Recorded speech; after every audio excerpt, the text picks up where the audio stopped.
মৰমৰ ছাত্ৰ ছাত্ৰীসকল, আজি মই তোমালোকৰ কাৰণে জিকিৰ পাঠটিৰ সকলোবোৰ প্ৰশ্ন উত্তৰ আলোচনা কৰিম। তোমালোকে ভিডিঅ'টো মনোযোগ সহকাৰে ফাৰ্ষ্টৰ পৰা লাষ্টলৈকে চাই থাকিবা। আৰু ইয়াৰ নোটটো যদি তোমালোকৰ ডাউনলোড কৰিব লাগে তেনেহ'লে ভিডিঅ'ৰ তলত এটা লিংক পাবা, সেই লিংকটোৰ পৰা এই নোটটো ডাউনলোড কৰি ল'বা আৰু চেনেলটো ছাবস্ক্ৰাইব কৰি ল'বা। জিকিৰৰ ৰচক কোন? জিকিৰৰ ৰচক হ'ল শাহ মিলান নামৰ এগৰাকী ইছলামী সাধু। তেওঁক আজান ফকীৰ বুলিও জনা যায়। জিকিৰবোৰক কিহৰ লগত তুলনা কৰিব পাৰি? জিকিৰবোৰক হিন্দুসকলৰ ভক্তিমূলক প্ৰাৰ্থনা বা স্তুতি গীতৰ লগত তুলনা কৰিব পাৰি। জিকিৰ শব্দটো কি শব্দৰ পৰা ওলাইছে? জিকিৰ শব্দটো আৰবী জিকৰ শব্দৰ পৰা ওলাইছে। এই শব্দৰ মূল অৰ্থ হ'ল ঘনে ঘনে উচ্চাৰণ কৰা। তলৰ শব্দবোৰৰ অৰ্থ লিখা। ৰসুল ঈশ্বৰৰ প্ৰীত পুৰুষ, দেৱদূত আল্লাহৰ দূত, মুমিন বিশ্বাসী মুছলমান, ৰহম মানে দয়া, কুতুব মানে ধ্ৰুৱ নক্ষত্ৰ, বান্দা ভেট্টা নেকি? মক্কাৰ দুৱাৰত চাহাব জীৱই মাৰে তালি, যেনে হালে হলৰ লগত দাৰিকাৰ টপালি। উল্লিখিত কথা বা গৃহীত ভাৱটি বিশ্লেষণ কৰা। আজান ফকীৰৰ দ্বাৰা ৰচিত উক্ত কবিতা ফাঁকিৰ জৰিয়তে মানৱ জীৱনৰ কথা ক'বলৈ বিচৰা হৈছে। মক্কা হ'ল এক পবিত্ৰ তীৰ্থস্থান। ইয়াত আল্লাহ অৰ্থাৎ ভগৱানৰ দৰ্শন লাভৰ বাবে বহুতেই মক্কালৈ গৈ জিকিৰ গায়, কিন্তু ইয়াৰ মাজেৰে জীৱে আল্লাহৰ কোনো সন্ধান নাপায়, কিয়নো জীৱকালত যি এবাৰে আল্লাহ নিৰ্দেশ কৰা পথত খোজ দিয়া নাই, তেওঁক আল্লাহক কাহানি বাই পৰিত্যাগ কৰিছে। মানুহৰ ভুল ধাৰণাৰ বশৱৰ্তী হৈ মানৱ জীৱনত এটাৰ পাছত এটা পাপ কৰি শেষত মক্কালৈ যায়, তাত পৰম মুক্তি লাভৰ বাবে। কিন্তু অসৎ কৰ্মত লিপ্ত হোৱাজনে মুখেৰে আল্লাহৰ নাম ল'লেই কেতিয়াও মুক্তি নাপায়। আচলতে বিশ্বাসী মুছলমানৰ অন্তৰতে আল্লাহ লুকাই থাকে, তাক মাত্ৰ স্মৰণ কৰিলেহে হ'ল। ব্যাখ্যা কৰা। পানী মৰে পিয়াহত, অগ্নি মৰে জাৰত, খোদা ৰচুল লুকাই আছে মুমিনৰ আঁৰত। এনচাৰ হ'ব প্ৰসংগ। উক্ত কবিতা ফাঁকি আমাৰ পাঠ্যপুথিৰ অন্তৰ্গত আজান ফকীৰৰ দ্বাৰা ৰচিত জিকিৰ নামৰ পাঠটিৰ পৰা তুলি দিয়া হৈছে।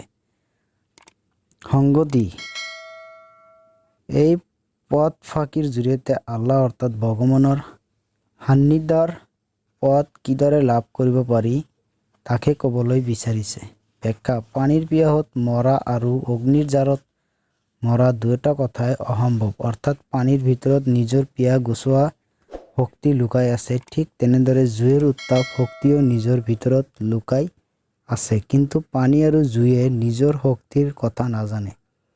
ঠিক তেনেদৰে পানী পিয়াহত অধীৰজনে পানীক পানী বুলি চিনি নাপালে বা জাৰত কঁপি থকা মানুহ এজনে জুইৰ অস্তিত্বৰ কথা নাজানিলে তাক বিচাৰি চলাত কৰিলেও বিচাৰি পোৱা নাযায়। আল্লাহ বা ভগৱান আমাৰ হৃদয়ত থাকে, কিন্তু আমি তেওঁক চিনি নাপালে বা তেওঁ অপাৰ মহিমাৰ কথা নাজানিলে এই ব্ৰহ্মাণ্ড চলাত কৰিলেও বিচাৰি নাপাওঁ। সৎ কৰ্মত বিশ্বাসী প্ৰকৃত মুছলমানৰ কৰ্তব্য পালন, দৃঢ় সংকল্প লৈ কোনো কৰ্মত লাগিলে অন্তৰতে আল্লাহৰ নিবাস কৰে। প্ৰকৃত মুছলমানৰ অন্তৰত আল্লাহ বিৰাজমান, ই পৰম সত্য। মক্কাৰ দৰত চাহাব তীৰ বেনীৰ ঘাট, বেহব নোৱাৰে তাত মায়াই বেঠে ভাট। প্ৰসংগ। কবিতা ফাঁকি আমাৰ পাঠ্যপুথিৰ অন্তৰ্গত আজান ফকীৰৰ দ্বাৰা ৰচিত জিকিৰ নামৰ পাঠটিৰ পৰা তুলি দিয়া হৈছে। সংগতি। এই পথ ফাঁকিৰ জৰিয়তে কবিয়ে মায়াত আবদ্ধ হৈ জীৱন পাৰ কৰি মানুহে কিদৰে জীৱনৰ অন্তিম দিনত ভগৱানক বিচাৰি গৈ হাবাথুৰি খাইছিল তাৰ কথা কোৱা হৈছে। ব্যাখ্যা। ইয়াত মক্কা পবিত্ৰ তীৰ বেনীৰ ঘাট বুলি কোৱা হৈছে। তীৰ বেনী অৰ্থাৎ তীৰ বেনী হৈছে হিন্দুসকলৰ পবিত্ৰ তীৰ্থস্থান। হিন্দুসকলে পবিত্ৰ বুলি মানি অহা যমুনা, গংগা আৰু সৰস্বতী নদীয়ে বাৰাণসীৰ যি ঠাইত মিলিত হৈছিল সেই ঠাইয়ে হৈছে ত্ৰিবেণী ঘাট। প্ৰতিগৰাকী হিন্দুৱে যদি সেই ত্ৰিবেণীলৈ গৈ তিনিও সংগমস্থল সন্ধান কৰিব পাৰে তেনে সকলো পাপৰ খণ্ডন হয় বুলি বিশ্বাস কৰে। সেইবাবে পবিত্ৰ মক্কাক ত্ৰিবেণীৰ লগত তুলনা কৰা হৈছে। মক্কা হ'ল মুছলমানসকলৰ বাবে এখন পবিত্ৰ তীৰ্থস্থান। মক্কালৈ গ'লে হেনো সকলো পাপৰ পৰা মুক্তি লাভ হয় আৰু জীৱন মুক্তি লাভ কৰে। কিন্তু এই সংসাৰৰ মায়ামোহত বন্দী হৈ থকা মানুহে মক্কালৈ গ'লে মনত সুখ শান্তি নাপায়, কিয়নো তেওঁলোক সংসাৰৰ আন লোকে যোৱা দেখি মক্কালৈ গৈছে হয়, কিন্তু প্ৰকৃত অন্তৰেৰে মুক্তি বা আল্লাহক বিচাৰিব পৰা নাই। সংসাৰৰ মায়াই তেওঁলোকক মুক্তিৰ পথত বাধাহে দিছে, ফলত জীৱে সুখৰ উপৰি দুখহে পাব লগা হৈছে।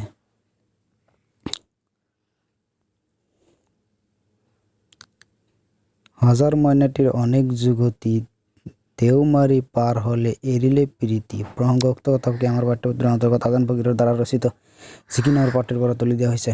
সংগীতে উক্ত কবিতা ফাঁকিৰ জৰিয়তে কবিয়ে মানৱ দেহত আবদ্ধ হৈ থকা অবিনাশী আত্মাৰ মুক্তিৰ কথাহে কৈছে। ব্যাখ্যা: মইনাক চৰাই সজাত বন্দী কৰি পুহি ৰখাৰ দৰে আমাৰ আত্মাক মানৱ দেহ ৰূপী সজাত বন্দী কৰি ৰখা হয়। সজাত এটা বন্দী মইনা চৰাই এটাই যিদৰে মিঠা মাত মাতি গৃহস্থৰ মন ভুলাই, ঠিক তেনেদৰে মানৱ দেহত বন্দী আত্মাই ধৰণৰ আচৰণে মানুহক সুখী কৰিবলৈ, মুক্তি দি কাম কৰিবলৈ বাধ্য কৰে। গোটেই জীৱন দেহটোৰ দুখ দুখৰ চিন্তা কৰি দেহটোৰ প্ৰেমত আচ্ছন্ন হৈ থাকে, কিন্তু দেহৰ সৈতে আত্মাৰ এই সম্পৰ্ক খন্তেকীয়।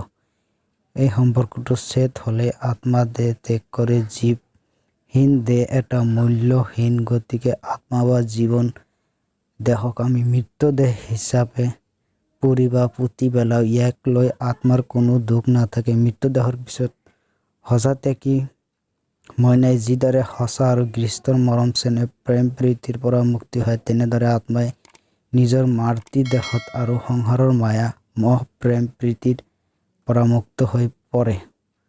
ভাষা বিষয় হওক সমাৰ্থক শব্দ লিখা। উত্তৰ: চিন্তা, স্মৰণ কৰোঁ, ভাবোঁ। ঘাট, বন্দৰ। প্ৰীতি, প্ৰেম প্ৰীতি। আসমান, আকাশ। দৰিয়া, নদী, সাগৰ। পিয়াহ, তৃষ্ণা। বাট, ৰাস্তা, পথ, আলি। বেল, দেহ, শৰীৰ।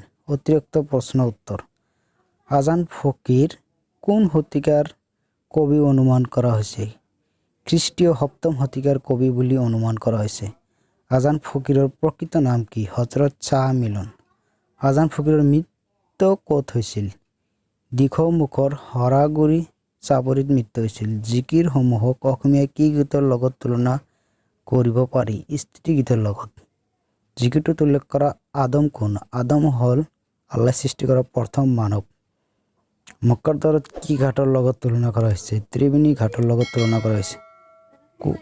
কোনে আজান ফকীৰৰ চকু কাঢ়িছিল? ৰূপাই দা দৰা নামৰ এজন লোক এজনে আজান ফকীৰৰ চকু কাঢ়িছিল। মমিন মানে কি? মমিন মানে বিশ্বাসী মুছলমান।